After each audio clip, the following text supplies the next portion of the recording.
It's important to be precise in your movements, for with precision comes control.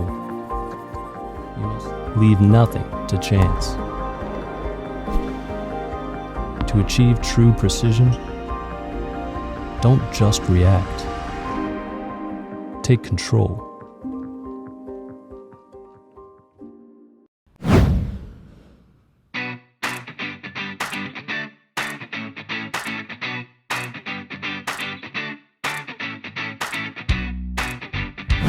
Hi, my name's Austin. I've been playing tennis for 15 years and I like to try and finish the point off at the net.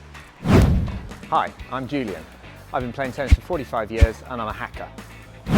Hi, I'm Sue. I've been playing tennis for 30 years and I'm a baseline grinder with volleying aspirations.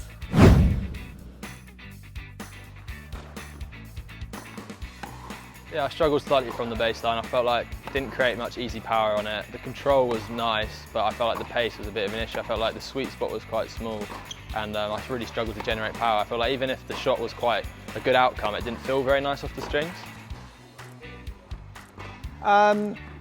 Quite difficult to spin with, any top spin, but if you hit slice or flat, it's actually fine, you control it well. I think for anyone who hits the ball fairly flat or sliced, it works. To try to get to the ball and rip it with a bit of spin doesn't seem to take it. I felt I could control the ball really well. Occasionally it really zipped off it, but not all the time, and that might be because the sweet spot's a bit small, I don't know. But yeah, good control, but just solid hitting, not zippy hitting.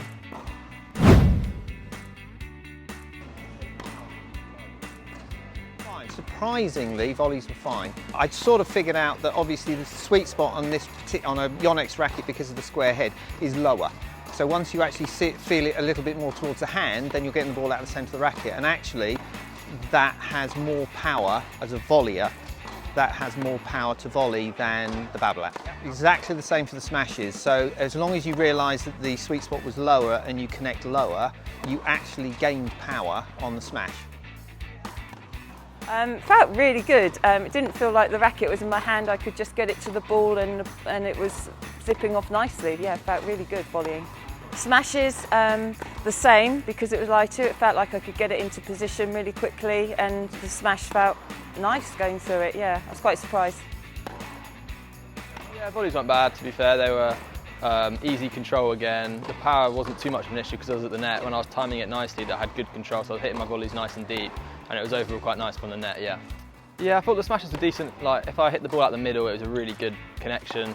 If I didn't hit it out the middle, it wasn't a particularly good connection. Sometimes it would land a bit short in the court, maybe. It's quite similar to the blade with a small sweet spot, I felt like, on this one.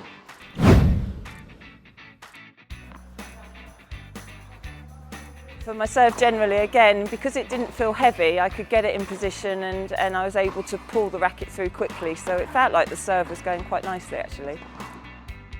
Flat serve was actually really nice. When I hit it, when I went for it and I got it out the middle, it was a really good, powerful serve. However, kick serve was the other end of the spectrum. I really struggled to get the kick serve going. When they did go in, they were landing short, but a lot of them were going in the net, which is not what you want with your kick serve.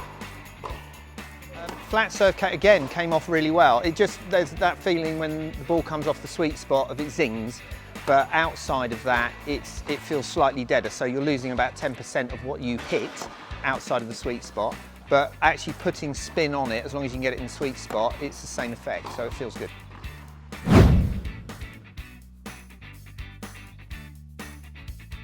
No, not really. I think this racket would be more suited to a baseline grinder, someone who's got good timing on the ball, someone who's willing to stay in the rallies and stay at the baseline and really work hard to get their shots at the back.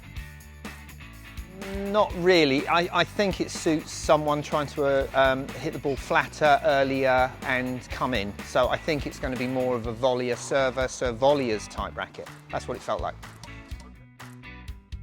Definitely, yeah. I think if you want to try and control the ball in court and get to the net and you're not being too wild, then I think this is definitely a good racket for that. Colour scheme's cool, so I quite like that. Yeah, actually quite nice, yeah. It's definitely a bit Wimbledonish, isn't it? Green and purple. I don't mind the colour. Not sure about the shape. I think it looks slightly unusual with the ends being a bit flatter, but all in all, yeah, it looks quite nice.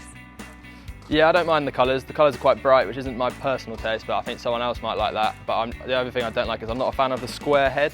I prefer a more rounded head on my rackets, but I think that's just personal preference.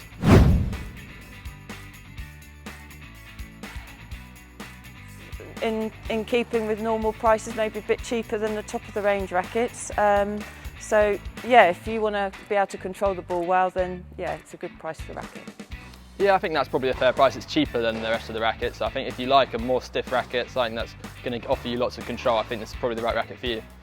Well, it's below the price of the other ones, so that's a fair price in that market. I think originally when I hit with it, I didn't like it because it felt a little bit dead, but once you do get it out of the sweet spot and you sort of working, if you play with it for more than say 2 weeks, then you're going to be out of the sweet spot and it's going to be effective, so that's fine.